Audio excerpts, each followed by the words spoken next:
Hey, it's Kelly here with a little something that'll make getting your head in the game for the new work year way more fun. Curveball's the podcast where we learn how to thrive when the chips are down.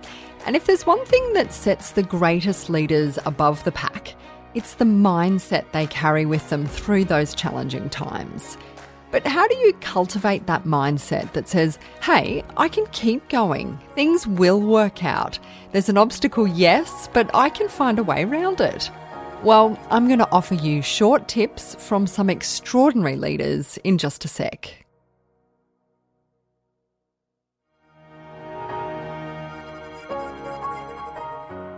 Okay, how exactly do you shape your mindset?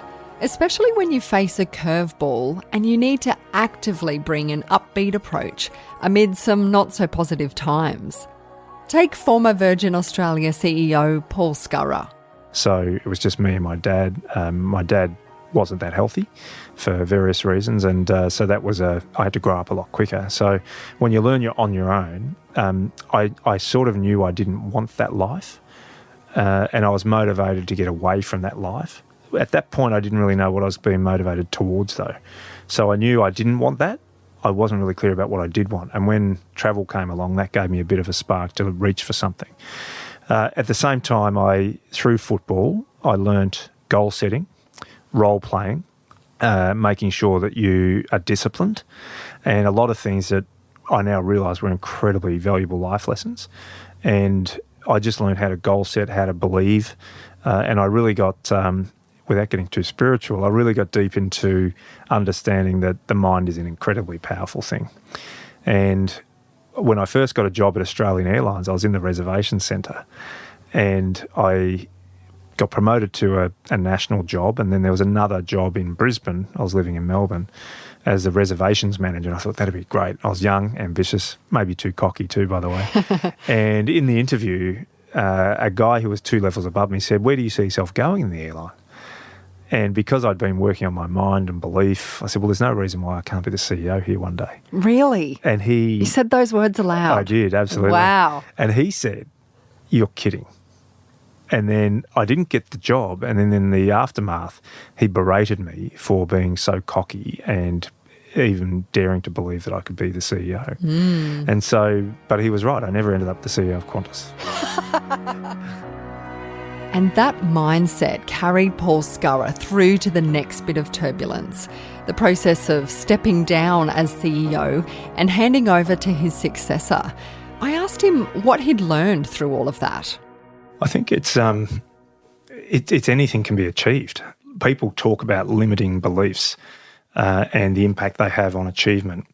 And I go into things with a very optimistic view, but not an overly optimistic view, a realistic optimistic view that says, if we do these series of things, why shouldn't we be able to achieve this? So I find this really fascinating that in the face of a global pandemic where flights are grounded the world over, you've gone into administration, you're working probably 18 hours a day, you haven't slept, you're not seeing the family. People are genuinely coming into your office, I'm sure, in tears, worried about their jobs. How do you hold on to that mindset that will not beat me and that will not beat the company and we will get through this? Well, someone once said to me that success is about keeping your eye on the donut, not on the hole. So look at what is there and don't worry about what's not there. And there's plenty of other ways to say that. Worry about the things you can control, not those you can't. So we could not control the pandemic, but we could control our reaction to the pandemic. For me, all of that time was about knowing clearly what success looked like, having a series of smaller steps that took us from today to success, and celebrate all of the small wins on the way. I want to press you even further on that because this is fascinating to me. What is in your head? Like, is there a voice in your head that's saying, "I'll be right, no worries," or is the voice going, "Holy shit, this is really hard, but as long as I keep calm in front of the staff, it'll be okay"? Like, is it... I'm trying to get a sense of how ingrained it is in Paul Scurrah's psyche that we will get through this, or I can do this, or we won't be beaten. I truly believe that I can't allow people to see me not in control. in a sense of knowing where we're going. If I lose a bit of hope or they see that I'm not as on my game, I think that has a ripple effect through the organisation. So it doesn't become an act. It just becomes a mindset that says, I can't pretend to be in control. I have to be. I can't pretend to be optimistic. I sort of have to be. That's another curveball that's been thrown at us. So we have to find a different way. That's former Virgin Australia CEO Paul Scurrah. He's an incredibly successful, resilient guy, and he's been so candid about the curveballs he's faced in his career. In fact, I actually interviewed him twice because he got a bit of a surprise right before we were about to publish his first episode. So scroll back through this feed and listen to the full episodes with Paul Scurrah, and you'll see exactly what I mean. Now, while we're on the topic of self-belief, I want you to meet someone else whose mindset has carried her from a teenager with a $1,000 investment and a dream to the owner and CEO of an incredibly successful muesli empire. Here's Carmen's founder, Carolyn Creswell, on making risk part of your strategy and not letting the weight of big decisions weigh you down. A boat in the harbour is safe, but eventually the bottom will rot out. And if you don't push yourself out there to try different things, like if we can work that the majority of things are successful, you can't, if you are not having any failures, you are not taking enough risks and you're not trying hard enough. It's about how you go, do you know what, we gave that a crack and it's not really working, or it's becoming too expensive, like for us in China. So then we're gonna pull back and not keep spending the level of money. But I just feel, I'm not a conservative person like that. I'm, like I said, quite a big risk taker. So it's just knowing how far, and then when you go, okay, that was fun, but let's move on to the next thing.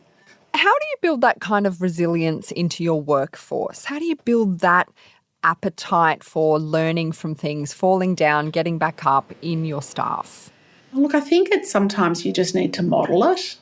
And you need to say, we do a little, as I said, a huddle every day.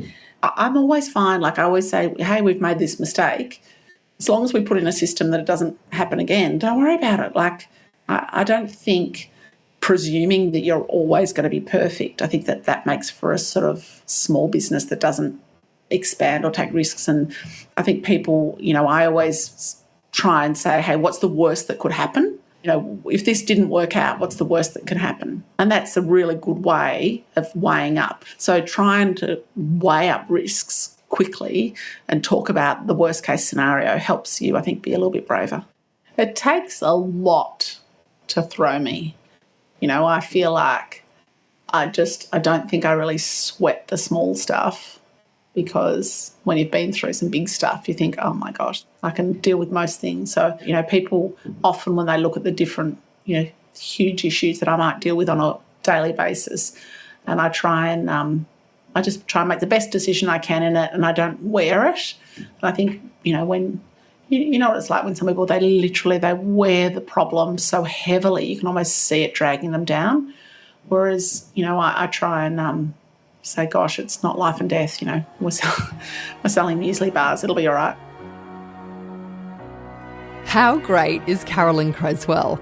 I hope her tips help you develop your mindset in preparation for the work year ahead. For more of her trademark optimism and business smarts, head back and listen to my full interview with Carolyn. It's in the Curveball feed, wherever you're listening right now. I've also been dipping into some reading on Stoicism. I had no idea how ancient this trait is and how relevant it is to living through a pandemic. Roman Emperor Marcus Aurelius was the most well-known Stoic philosopher of the antiquity, and over the last decade of his life, he faced one of the worst plagues in European history. And in the middle of this plague, which I think was caused by a strain of smallpox, Marcus wrote the book The Meditations, and it pretty much just outlines the moral and psychological advice he gave himself at this time. And it's all about applying Stoic philosophy and mental resilience to the challenges of pain and illness and anxiety. So it's very relevant right now. And there's lots of modern literature on Stoicism too. The New York Times bestselling authors Tim Ferriss and Ryan Holiday have lots to say about how we can use obstacles to motivate us to overcome fear and challenges. I'm reading Holiday's book, The Obstacle is the Way, right now, and I also dip into Tim Ferriss's podcast quite a bit. And we could all use the help, right? So I'm going to pop back here with mini episodes in your feed with some helpful tips from the country's top leaders over the next few weeks, so keep an ear out. Also, Curveball is now Australia's first LinkedIn newsletter. I'm building a Curveball community around the podcast via the newsletter.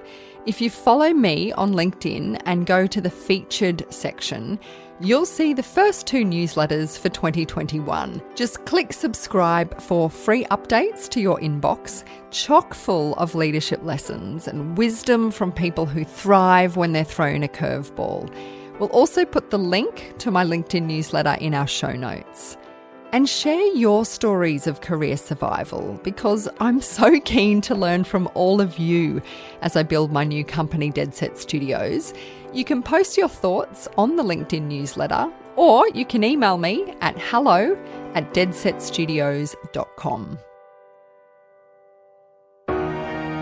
Don't forget, if you haven't listened to all the full episodes of Curveball yet, well, what are you waiting for? Just scroll back through your feed in your podcast app.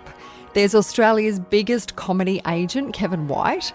He tells us what kind of pivot he had to do when the borders were slamming shut and all his comedy clients were losing their work. Or Dr. Bryony Scott, I really enjoyed my chat with her. She's a school principal who led the way by moving a community of hundreds of students out of classrooms and into online learning. Subscribe to the Curveball podcast in the app of your choice. It's completely free, and it means you won't miss any of the brand new episodes coming your way soon. And we are, in fact, busy working on those next episodes. So, look, if there is a leader that you think we could all learn from, please get in touch. hello@deadsetstudios.com. Huge thanks to the always positive and very stoic Rachel Fountain. She's been a total boss producing Curveball on top of her real job as an executive producer at the ABC. Be sure to check out her other amazing podcasts like Days Like These and The Pineapple Project.